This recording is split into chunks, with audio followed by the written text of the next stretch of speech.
Meanie, Miney, Mo. All right, let's get this show on the road.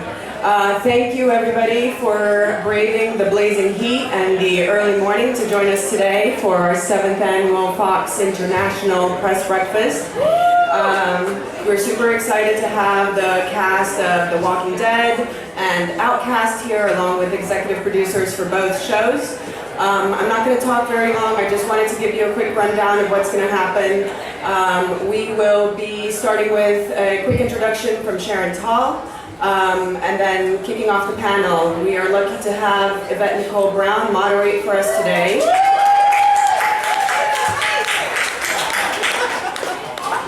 She is going to do about 20 minutes of moderated questions, and then we will open it up to all of you to ask your own. We'll start with The Walking Dead and immediately switch over to Outcast. So without further ado, I would like to bring up Sharon Tall, Executive Vice President of Global Programming and the head of Fox International Studios.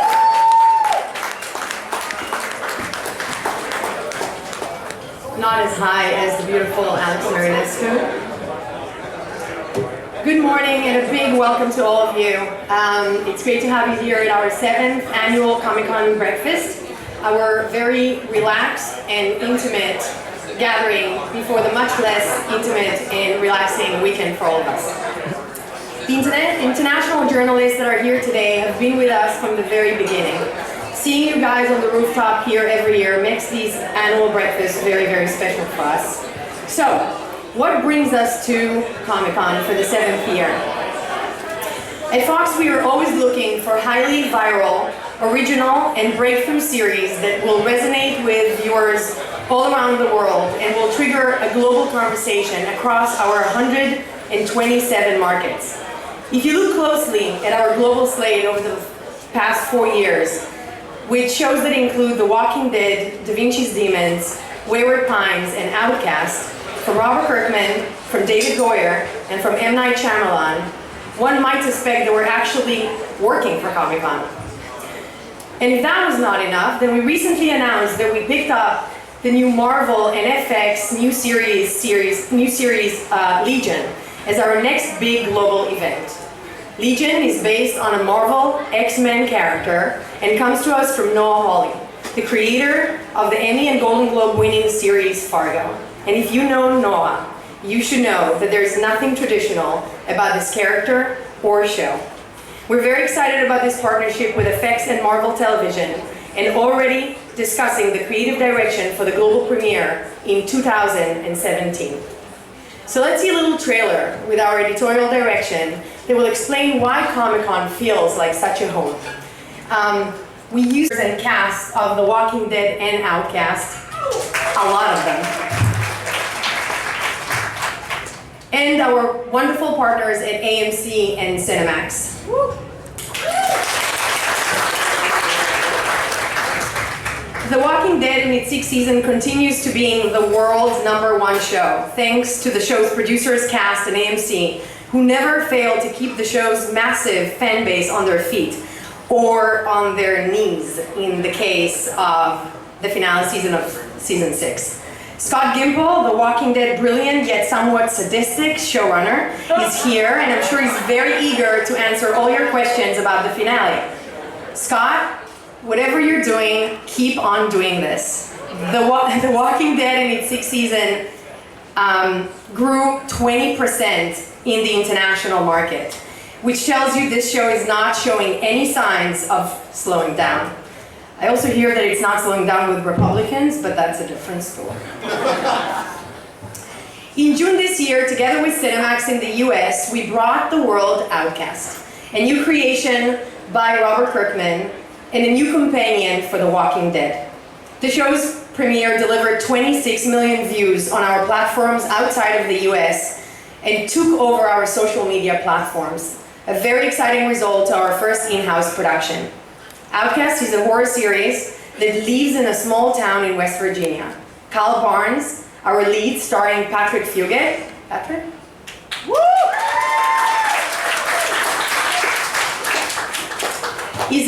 is a guy who finds himself fighting evil forces when all he really wants is to get his family back and have a normal life. Outcast, brilliant, yes, yet also sadistic showrunner Chris Black is with us here today, and he's happy to address any of your questions together with Robert and the cast. We are very, very lucky to have The Walking Dead and Outcast on the same channel. Have a look at this combo spot that Fox created for these two iconic and world-building shows from the same creator. Very different in many ways, but both are set in small American towns. Both explore emotional journeys and face their character with big, horrific threats. Yvette Nicole Brown, who you might all know from the hit comedy sitcom Community and her most recent show, The Odd Couple. Yvette is a huge fan of Robert Kirkman and his show, and he's just as excited as all of you to be on these panels. So, Yvette? Yeah. Thank you. Hey, everybody. How you doing? Where's the love? Hey, everybody. Norman Reedus just clapped for me. Okay, so look, guys, we don't have a lot of time because we're going to talk for about 20 minutes up here, then we're turning it over to you guys. So I want to just bring everybody up fast. Greg, you're coming up, right? Okay, so let's start here. We're going to start with Robert Kirkman. Come on up here, Robert Kirkman. After Robert, we have the fabulous Dave Alpert. Come on, Dave. Where's that beautiful Gale and Hurd? Where's Gale? Come on, Gale. Where's my buddy, Greg Nicotero? Bring it up here, Greg. Scott and Gimple. Excuse me, the sadistic Scott and Gimple. Slightly, sorry, I forgot that. Can I have Andrew Lincoln please meet me up here? Thank you. The better half of Norbert, Norman Reedus. You didn't know what thing? Everybody didn't know that? The handsome and amazing Jeffrey Dean Morgan, please come up here. The beautiful Lauren Cohan, come darling. He plays Abraham Michael Cudlitz. Come on up here. He's so big now he's taller than me, Chandler. Where you at? Can I have Christian Serratos, please, in her beautiful cream dress? I need a playwright. Is there a playwright in the room? Is Danai Gurira here? Award-winning playwright, excuse me. Can I have my favorite mullet-wearing Josh McDermitt, please? Can I have the man with 1,000 voices, Ross Marquand, where are you? Get up here. The handsome Yeun, come on up here. Sonequa, Martin Green. You're needed. Okay, so while everybody comes up here, I'm sorry I keep popping my peas. I'm going to start with a few questions, and then I'm going to turn it over to you guys, as I said before. So the first question I have is, who died? Who died? No one on this stage. No one on the... Everybody's on this stage! Nice. Wait, are they? It's a conundrum. Everybody on this stage lived, you guys. Okay, let's chat about that last scene, you guys. I heard, this is for the actors, I heard that you guys all stayed for the entire shooting. If it wasn't, even if the camera wasn't on you guys all stayed to support everyone else's scenes. Is that true? Yeah, well, we, but only because we were forced to, because we wanted to find out who died. Seriously though, Josh, I did hear that you guys literally are very generous as actors, and you guys stayed and made sure that everyone was supported even if the camera wasn't on you. Is that true? I mean, yeah, I think... Because it's not the case on every show. It's not, but it's also not the only instance, was that scene. Like, that's how we do it all the time, because we support each other. We know it's Josh is talking about it because he was the first to leave. Yeah, I was back in my trailer. No, it's very, I mean, we want to support each other. We know it makes the show better when you are acting across from your fellow castmate as opposed to a piece of tape. Right, and the reason I say it and making a point about it, you guys, is that that's not the case on every show. A lot of times you're acting to a tennis ball or a piece of tape, so that's, for a show this intense that you stay there for each other is beautiful. Okay, this question is for the producers. When did you decide to make the finale a cliffhanger? Was that early on? Scott? It was quite early on. Yeah. But it was something we were discussing. But yeah, it was not a last minute decision. Mm-hmm. And Greg just said cut. We're like, wait. We haven't shown. And what was that, to build tension over the summer, or was it for people to be able to? What was your reason by saying this should be a cliffhanger? I mean, there's a few reasons. Story-wise, and actually, Robert, you had said this on Talking Dead. Story-wise, in many ways, that season's story comes to an end when they are all put on their knees. Right. Geek-wise, and I can think of no more appropriate place to speak geek-wise. Thank you. Yeah, no, Thank you. I loved it. I loved it. Is just the stuff that we grew up with, or we're grown adults with, like the Borg cliffhanger, the Locutus Borg cliffhanger, or maybe going way back, the classic Empire Strikes Back. Mm-hmm. All this stuff, or even Lost, all these things, comics, just things where the audience is invited to use their imagination for the wait and aren't provided with an ending, but rather a story to tell themselves. Yes. And there's nothing greater in the world that I hear about regarding the show is when strangers see each other on the street, or sit next to each other in an airplane, or meet at lunch and are talking about something common. Right. They had nothing in common. Right. And there's a lot of people talking about this It's water cliffhanger. cooler moments. We don't have water cooler moments anymore. So this is, you created that. Making the world a little smaller Yes. and having people have some commonality. The way things are right now, it's a lovely thing. It is. And we are very privileged to do it. Yes. Andrew Lincoln? Hello. Hi. Hi. Despite Rick's efforts this year to kind of make everything okay, they kind of are not okay. No, they're They're far from not. okay. So does he feel defeated at this point, in the sense that this is the thing, I feel like he put everything he had into this year, making sure that Alexandrian's okay, that went to hell, and now he decided, even just all the roadblocks in that last episode, every route he went down was a dead end. So where is Rick emotionally right now as he realizes he's put all these people into peril? Yeah, I think he's not in. It's not a good space for Rick. He's everything that he's fought for, shed blood for, people, lost family for, has been sort of irrevocably changed and turned upside down by this guy in 24 hours. Yes. And I think that he's powerless for the first time since he woke up from the apocalypse. And that says a lot, because yeah, there's a lot of... he's in fear of his life, his child's life, and all the people he loves. So, yeah, it's a desperate position, and I think that everything he thought has changed overnight. Yeah. This is for Josh. Eugene started out this whole story, his arc was he was a coward. He was so afraid that he was lying every step of the way.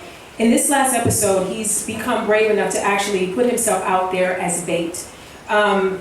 Do you believe in that moment, Eugene has finally turned the corner where he is willing to die for his friends? Like, he's at that place where he's no longer a runner, he's a fighter?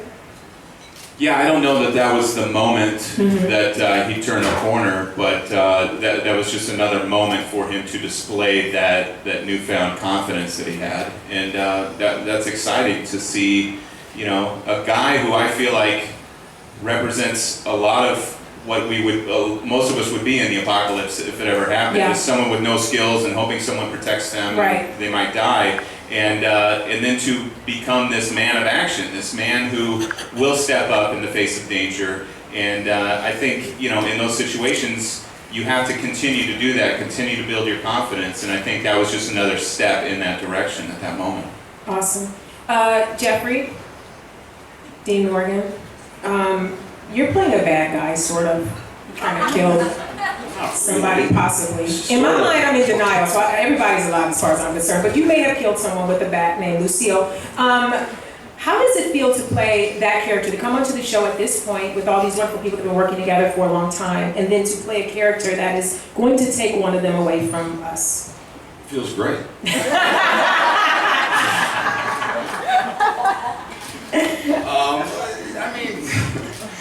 I think it was hard for all of us initially. I Yes. mean, the introduction of Negan is hard, and I think it was hard for us as actors. I felt like, ooh, they might not like me, and they don't. It turns out.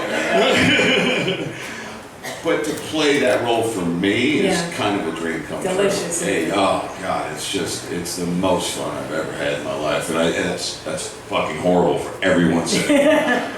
But it is a blast. So, and this really is the greatest group of people I've ever had the pleasure to work with and be a part of. So, it's a little bit of a catch-22 in there somewhere, but I'm having fun, and they're all awesome. Awesome. Yeah. This is for Lauren. This is Maggie cut her hair this year, and I felt like it was a defining moment for her in some way. And I don't know if that's just what I saw in it, or is there a reason in your mind that Maggie said now is the time for me to start anew and shed layers and...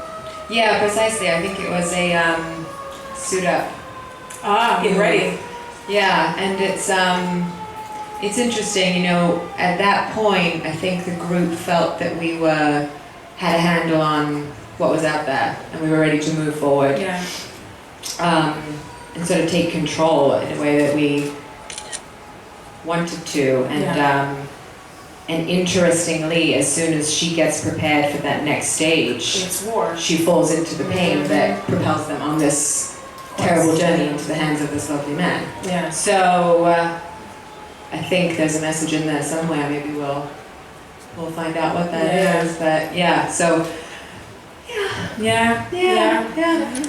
Norman, in your mind, is Daryl to blame for where they are now, and how much is he to blame for where they are now? Did he miss some things? Did he not catch some things that he normally would catch? Yeah, I think you know, that he slipped up a bit doing some things earlier, and I think there is a little bit of guilt that's with him for a lot of things. I mean, as much as he relies on, you know, them, he feels that he feels good about the fact that they also rely on him, Right. and it goes both ways. So there is a little bit of that. I mean, with Denise and all that, and this, you know, it's a totally different world. Denise Huth actually said it really well to me earlier. She said, there she is. But you know, the ending of last season wasn't really the ending of last season. It was the beginning of this season. So there's a whole lot of mixed feelings bouncing all over the place, you know. Okay. This is for... I would just like to get in there, Scott. rebut one Get of in the there. points. I don't know if Daryl screwed up. Daryl tried to help some people. He tried to help that gentleman D. Yeah. Tried to help Sweet, gentle Sharon. gentleman. And so the fact that he was trying to save some people, if that bit him on the butt, I think that was out of benevolence. Got it. And that showed the kind of distance that Daryl has traveled in his life. You know, he could have been Merle. And he's his own man. Okay, indeed. This is for Ross and Steven, and this is, you know me, I like minutia and I watch very closely. In that last scene, in the Lucille scene, I noticed it appeared that each of you appeared to rise, you two in particular appeared to rise to the occasion as if this is it, this is a moment that I'm willing to walk for my friends. Did I, is that a personal choice? First of all, did I make it up in my mind? And second of all, was that a personal choice you guys made as actors? Our legs were just really hurt. Really tired, you needed to stretch? I can't You know what, you guys? cramps. You know what you did as actors. It was really beautiful what you did. And it felt like to me that you guys had this moment where it's like, if it has to be me and it saves someone else. I think for Glenn that's a very a true statement. I think in that particular moment, the things that are flashing through his mind are what's going on with my wife, what's going to happen to our baby. Yeah. How do I prevent this from happening? Yeah. And so, there was a moment of defiance. There's a moment of just kind of bringing the attention more to him if he can have that happen. Yeah. But thank you for noticing. I noticed everything when I watched these shows. Ross? I think all of us, and Aaron feels a certain responsibility for this group, and he, you know, maybe unnecessarily so, has a great deal of not guilt, but a feeling of like, man, I really screwed up by them getting to this place too, and he wants to make sure that they can, you know, safely get out of the situation. He realizes in that moment there's no way out. There's no way out. And I think every single one of these people in the lineup would die for each other, honestly. Yeah. This is for Sonequa, Michael, and Christian. This is a three-fer. Sonequa and Michael, what do you think it is about Sasha and Abraham's connection that led to love? What do you think they see in each other? Come on. Get in there. Oh, because she's gorgeous? Because she's gorgeous? Smart, strong. Mm-hmm. I think for Abraham, I think that early on, the relationship between him and Rosita was, for both of them, out of convenience. And he taught her and she learned, and she became an amazing soldier. Taught her what? What did he teach her? She became an amazing soldier. See, sometimes women just hear what they want to hear. Which could be a reason I've moved on. No, I just think at some point you just can't deny what the heart feels. Yeah, we see a lot of similarities in each other. I think we're both warriors. We both had the PTSD experience, and I think that as Sasha, I looked across the way to him and saw that he was in a place that I just came from. And she wants to help him through it. Right, exactly. And I think that we see the strength in each other. I think that's what pulls us to each other more than anything, is the strength and the just the compulsion to sacrifice. Yeah. I think we see that in each other as well. And I feel that we are very much, partners in war. Got it. And a love was birthed from that. I also don't think that he's necessarily not in love with Rosita. Well, I want to talk about that too, Rosita. Christian, does Rosita see this as the ultimate betrayal? Or is she at that place where she's like, well, this has come to an end. She knew what this was from the beginning. No, I mean, I think it's I agree with Michael. It was in a way out of convenience, and after I taught him a few things and let him go on his merry way. She taught me plenty. I think the breakup was a gift for both of them. I think especially for Rosita, I think that she had so much to offer as just an individual that not a lot of people got to witness. And for the character, yes, of course it was traumatic and it was heartbreaking. But I think all in all, there was a gift in that. And I think what's really cool for the audience and for fans of Rosita is that they got to see her on her own, and they got to see that she was yes, a soldier, but not just a follower. She was a leader, and she was going to be able to show that to people being on her own. Okay, we are almost out of time, but I wanted everybody to get a chance to speak. I want to ask Chandler this. In your mind, where is Carl emotionally right now? Because he's I gotta go. What? Okay, let me have this moment with Chandler now. After the relationship with Enid, he's got this new family unit formed with the fabulous Rashon. I named it, write it down. And now his whole family is facing, I named it. The whole family is facing Negan and Lucille. So where is Carl right now in his mind? Honestly, Carl highly resented Negan before he even met Negan. And I think that Carl is really just willing to do anything to protect everyone in the lineup, and he just wants to stand up against Negan, unlike Andy. Oh.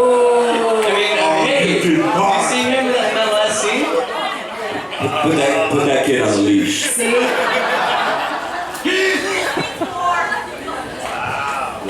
Wow. That's changed everything.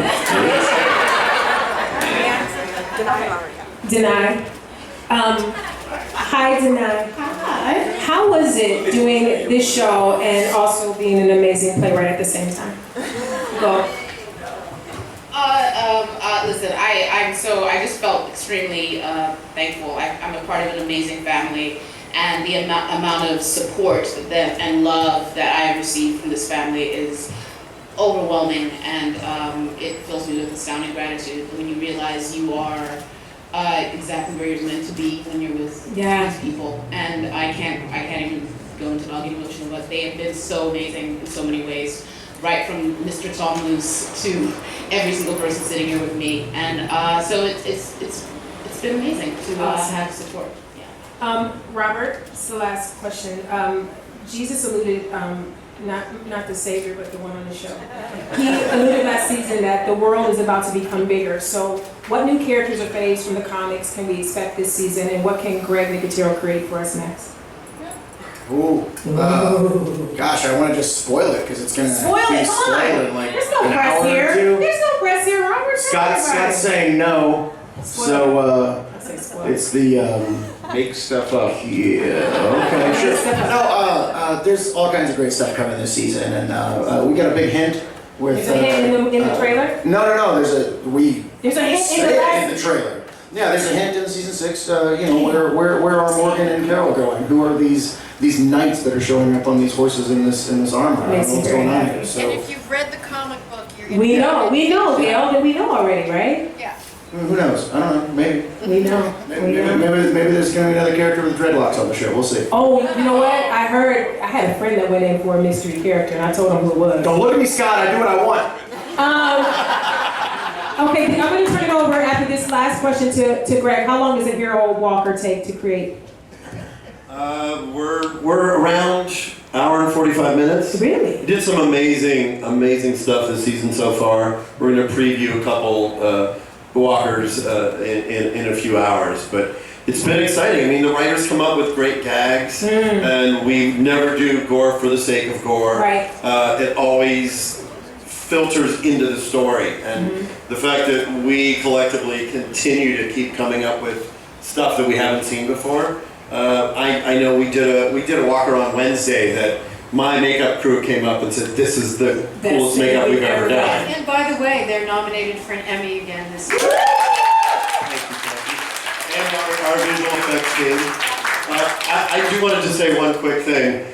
This group of people up here, I mean, 7 years. I don't think any of us would have imagined 7 years ago when we came to premiere Walking Dead at Comic-Con that we would still be here doing it. The premiere episode, these guys showed up with the same level of passion and commitment as if it was day one. And I couldn't be more proud of being associated with these fine producers and these amazing actors. And I will tell you, they fucking killed it in the first episode. It's amazing. No pun intended. Okay. By it, I mean, no, never mind. Dave, Alpert, I love you. Okay, so now we're going to turn it over to you guys. You love me back? You love me back? Awesome. Okay, am I picking? You're picking. You right here, I love your shirt. You go. Well, after you did in the last episode, I can imagine if you're going to kill like a major character, and I'd like to know if this episode will be something like the Red Wedding in Game of Thrones that we're gonna watch. Oh my god! For sure. I think without a doubt, watching the first episode, you will be riveted. It's a roller coaster. Every emotion that you can imagine feeling, you will feel it.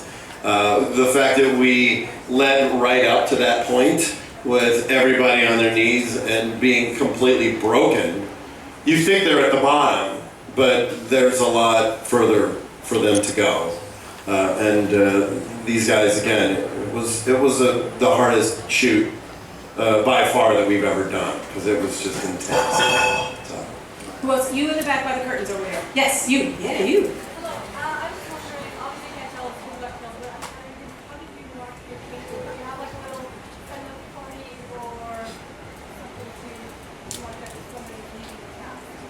Do you guys still have the parties to mark when someone's leaving the cast? You know what? I'm going to say something. I'm going to look at everybody and see how they. It is so intense for us that it's like this super private thing. Which that laugh sounded really goofy. No, but I'll just say it is so intense for us that we do mark the occasion, but it feels weird even talking about it. All right. Because it was an intense night. Okay. Right here in the front here. Hi.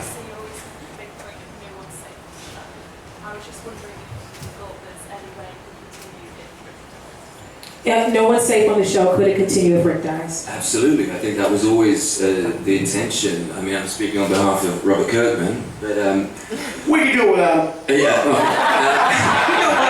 Shut up. But I think, it was sold to me by my agent that it was seen through the eyes of Rick, and then it would turn into an ensemble. Oh, is that what you're They lied, plainly. And I coined the phrase a one-somble, But fortunately, we have a new guy on the block over here, who my wife is very happy because he gets all the lines. And I've had a bit of time off. So, yeah, welcome to the Negan show. Hey, little mama in the back. Yes, you know the little mama in you. Which of the many that scenes of The Walking Dead were the most gut-wrenching for all of you? Ooh. Bye, Sophia. Sophia was gnarly. That was a pretty big one. She was already dead. That was nothing. Robert Kirkman. Be kind to the baby. Noah? You say that when you have to shoot a girl you try to save in the face. See? Thank you. Oh, you're awesome. He's got fire. He's got fire. I dig it. So are we going with Sophia? Is that the group decision? Come on, so that was an incredibly well-asked question. Somebody has to answer here. For me, as a fan of the show and being, at the time, a fan of the show and just joining the show was Herschel. Woo! It was brutal. They're all painful for me. Everybody else kind of deserved it. You know, the interesting thing about the deaths are every single one of them is a little different. Reese went, that entire episode sort of, you got to get into his head. And then you have Beth, which was quick and random and brutal. Every event plays out differently. But the good thing about it is, you know, we were talking earlier, fortunately they're still alive. We get to see them and hang out. And we saw John Bernthal last night. So it's kind of interesting, the family that we create and that we continue to see them and hang out with them. But, you know, even if they're dead, I have Herschel's heads in my office. So Especially with the actors, it is, you know, just to use sort of a metaphor of the time, they're kind of like Pokemon. They sort of evolve. You know, they're Charmander at one point, but then they're Scott Wilson at another. Oh my God. So. Next question. Oh yeah, right here. Me. Yeah. This is a question for the wonderful Andrew Lincoln. If anything does unfortunately happen to Rick Grimes, could he come back in a spin-off of the reboot of my partner Annette's favourite show in the world, Afterlife? Oh, Afterlife, yeah. She watches it yearly since it's aired. Yeah, I love that. Yeah. It's a British show. Is that okay? Can we cross-pollinate? No. No, it's never going to happen. You guys still, obviously. You heard it here first. No, my loyalties only reside with this show and this show alone. Who's next? In the cute little shirt here. You right here, lady. Yes. That's you. Yeah, I like your shirt. It's cute. If your character today have a chance to meet up with your character from a couple of years ago, what advice do you guys give to them? Shane, I had sex with your wife. Is that advice? Information. I don't know if they can give advice. Daryl had sex with your wife. Get a lighter jacket during the summertime. That one back. I switched those. Wear shorts. Wear shorts, yeah. Was that yours? No, but I wore them. But right? Don't stop anywhere. Just don't stop. Keep going. Honestly, just wear less layers. That's I think I'm not trying to trash the wardrobe here, but I mean they do a great job. But they put us in like 5 layers of clothes. So many layers. Like, a lot. But if you got bitten by a walker and they can't bite through all the layers, you'd live. Yeah. So there you go. There's that. Even though the actors are sweating their asses off. Next question? Or anyone else got a... Okay, next question? Sure, sir. Back there. I love all you guys. But I was torn about how you feel at the end of that episode because you brought it on yourself. Exactly. I don't think I like your attitude, buddy. Everybody hear it? Well, I would say, I mean, yeah, the thing that always drew me to this show, and I think that like before I was on it, and what I think is being beautifully done still in terms of the narrative arc is that it is the exploration of a war zone in so many ways. And it's really hard to have really simplistic moral standards when you're dealing with a world that is hostile. So in terms of what they did, yes, it was, one could look, everything's 2020, once you pass that moment. But, in terms of what happened, they were actually trying to help a situation not happen, and they had a lot of experiences of people doing really terrible things who they trusted.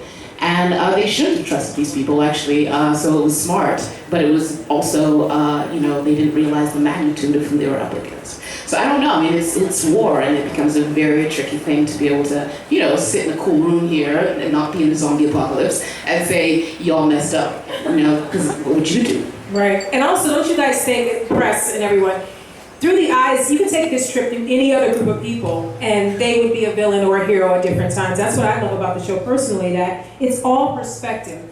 And right now, there are groups, so we love what they do, right? But if someone else watches, because even from Negan's standpoint, they're the bad guys. They came in shooting people and killing people, so it's all perspective. You had a question, yeah, here in the front? Yes. Yeah, this for Jeffrey. How difficult for you to learn all the lines, all the speeches, all the monologues, and also, is there any chance that we could hear the real bad mouth that we can have in the comments? Well, the first part was, how do I learn all that shit? I don't know. Sticks it on. Yeah, I put Post-its all over Andy's head and everyone else's head. No, it just means I don't sleep while we're shooting. It's a constant process because, Robert likes Negan to talk. Will we hear some bad language? As often as possible. Yeah. It's hard to be Negan without swearing up a storm. Maybe. You don't know. I mean, I realize you're hip on everything, but you don't know. Negan might fucking change. I love you. We did have s'mores and sing Kumbaya. Yes. That could be how it ends. Could be. Maybe he takes out one of his own. Maybe he changes his mind. That's a good idea. Mid-swing. Yeah, mid-swing. He's one of his people. Please. Okay, any other questions? Oh, yeah, right. Well, you want to pick? Let's get him. Yeah, you're right there in the front. We can see that this ensemble is like, everyone is very friendly. Is that something, what is it, and the chicken question? Is it, are you a family because of the show, or the show made you a family? Does that make sense to you? You're a sparkly family. You go. See, this is what we do. They share. I think that we had a germination of the show with Andy and Sarah Wayne Callies and Laurie Holden and John Bernthal and Norman and Steven and, not everybody's here, but something sprouted and it attracted a feeling amongst all of us and a work ethic that these fine people established. And when you get a taste of that, like Josh said right at the beginning, when you get a taste of working in that way, you create that so strongly that either happens and changes to new people that come in, or they come in like that, but you can't taste that and not want to continue that way. So we are extremely grateful and blessed to have the story that we have and to have the team spirit that we have. I agree, and I think it's I think that I've never really done my best work when I'm scared. Fear isn't an asset to what I do. I think fear is not a good look anyway in the bigger, wider world. But so we all just linked arms, looked at each other in the eyes, said, we're doing a zombie show. I don't know how this is going to look. And we jumped off a cliff and the parachutes opened. And it's kind of cool being back here because I remember vividly the first time the trailer was shown 7 years ago. And I felt sick and nauseous, and I felt after 30 seconds, I heard the noise from the hall. And it was a resounding sort of positive reaction. And I just thought, I understood what Comic-Con was about. I understood what our show was about in that moment. And the responsibilities we have to you guys, the fans, and the rest of the cast. And it's a beautiful journey that we're on, man.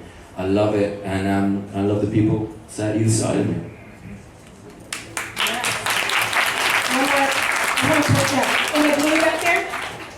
What's your response to the huge international success of the show and how people relate to it even though they're in other countries? Well, I'm more worried about Glitterbomb at the moment. He deserved it. I mean, I think what Lauren said and what Andy just said, I think if you're gonna care about people in an apocalypse, if they don't care about each other, then you're not gonna feel it either. I think that's the heart of the show, and that's, you know, the stuff that we get from Scott and from Robert and everybody else, and that glue is what people want to tune into and watch happen. They want to watch us connect and fight for each other and use your feet on the ground and who you're going to stick up for and what teams you're going to make, and it's the beauty of the show, I think. One of the beauties. Yeah, sure. Andy, what advice can you give to Jon Snow to lead the White Walkers? What advice would you give the White Walkers? Yeah. To Jon Snow, who was a character on Game of Thrones, played by Kit Harington. No, Jon Snow with the White Walkers. And the White Walkers are a threat to Westeros. A big threat. Yeah. I mean, it even caused the wildlings Yeah.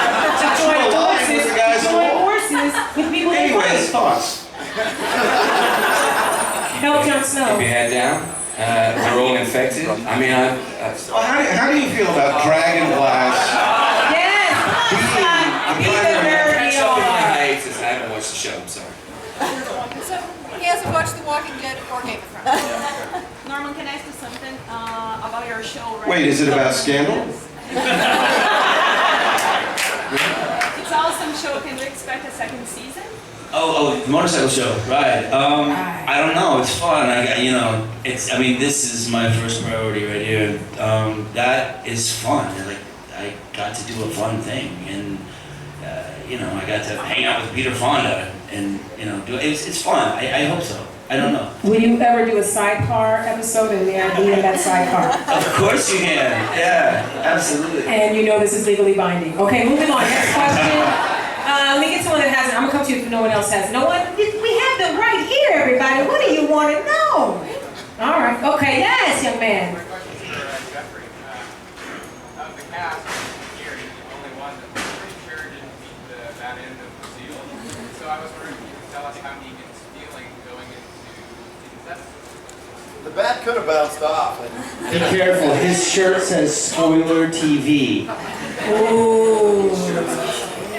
He's telling you who he How did he is. feel going into 701? Exactly how we felt at the end of 616. We're picking up kind of directly where you last saw him. So mid-swing, he's feeling like, I hope I connect. Solidly. Oh! It hurts so much. Okay, we have 2 more questions, you guys. Who's got good ones? Sure. My question is for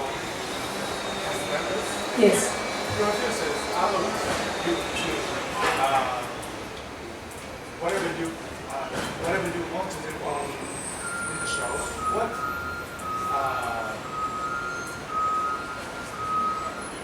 What do you want to do? Is there anything on the is there anything on the show that you haven't done that you want to do? Is that it? Yes. Okay. Is there anything that you haven't yet done on the show that you would want to do? You could pick your next adventure. Choose your own adventure. We're going to do a musical number, I think. Oh, I love a musical. Yes. Actually, I would watch that. Anyone else? Find out if Abraham really is still in love with Lizzie. Oh, that's important. I'm still in love with Bob. It's okay. It's more I love her, not in love. No, I want a really big fight. Bigger. Yeah. Be amazing. I would love to have Eugene dig up Rick's wife's body. Okay, that went over like a turd. We just thought there was more. What was he gonna do? No, we'll end it on a cliffhanger. Oh, that's it. So we're not gonna finish the sentence. I love it. Anyone else want to chime in? Okay, last question to my friend who started us off. Let's go. Well, usually in TV shows, it's for Negan. Villains, they are usually loved, and in this show, this doesn't happen. If you're the governor, if you are like the guys from Terminus, people are not rooting for you. Why do you think this happens in Walking Dead?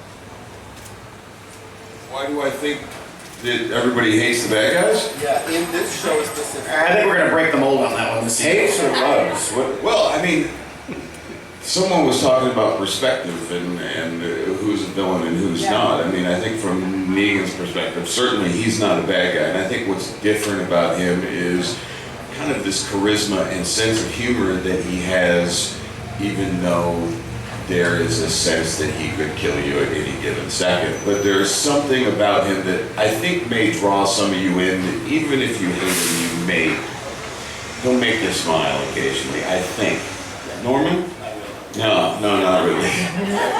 But he's different. I think he's different than any character I've certainly seen on the screen. And I think that's a testament to Kirkman, so maybe he can answer it. What's different about this dude? Why are you gonna like him? Because he's so awesome. I don't know, I mean, I don't know, the character, and especially the way you portray him, is so warm and engaging while threatening and terrifying. Yeah. You know, you don't want him to kill you, but you are engaged in the entire scenario, and you're like, I don't want him to stop talking. That's true. And because of that, I think you aren't necessarily into his actions, but his character is, I think, going to be very well loved, despite what he does. Can I add something to that about Jeffrey? Is as warped as the experience of 16 was, and you had so much dialogue, and it was really crazy. But we're sitting there, and in the moments when Negan is trying to get you on board with how much fun he's having, with what he's doing, and you're suffering, and you're playing pain even more than what you're feeling, but he's saying stuff, and you're like, oh, maybe, okay, he just wants us to be friends with him. He just wants us to agree and support what he's doing. And then you're like, no! It's a testament to you. Yeah. Well, there's also this very interesting logic to him, you know, I mean, what he's saying, and that, I mean, it really kind of makes sense, especially because we are in a zone where there are no rules. The rules he brings to the table are horribly logical. And that's also really disconcerting and, you know, titillatingly complex. So nice. She's a playwright. See those words? I'm just saying. Just saying. She's so brilliant. I have never used ukulele in my life, and Danai just dropped it like it was nothing. All right, so you guys, this has been awesome. We have to ask these wonderful people to say their goodbyes so that they can go on to their panel. And then we have another group of wonderful actors coming up here. I love all of you, and I hope to see you soon. We love you too. Do you love me? You mean it? Aw, you guys, it's so great to see you all. So can we give a round of applause? And you guys, don't go there because Alpert is coming up immediately. All right, thanks guys. This is fun. Robert, just stay. And then it's the round tables, right? It's gonna be inside, do you know that? I don't know. Danai, we're getting shipped over here by Kirkman. It's Divettes. I love it. Let's do it. Let's get going. You guys don't go too far. Bring it out past right up here.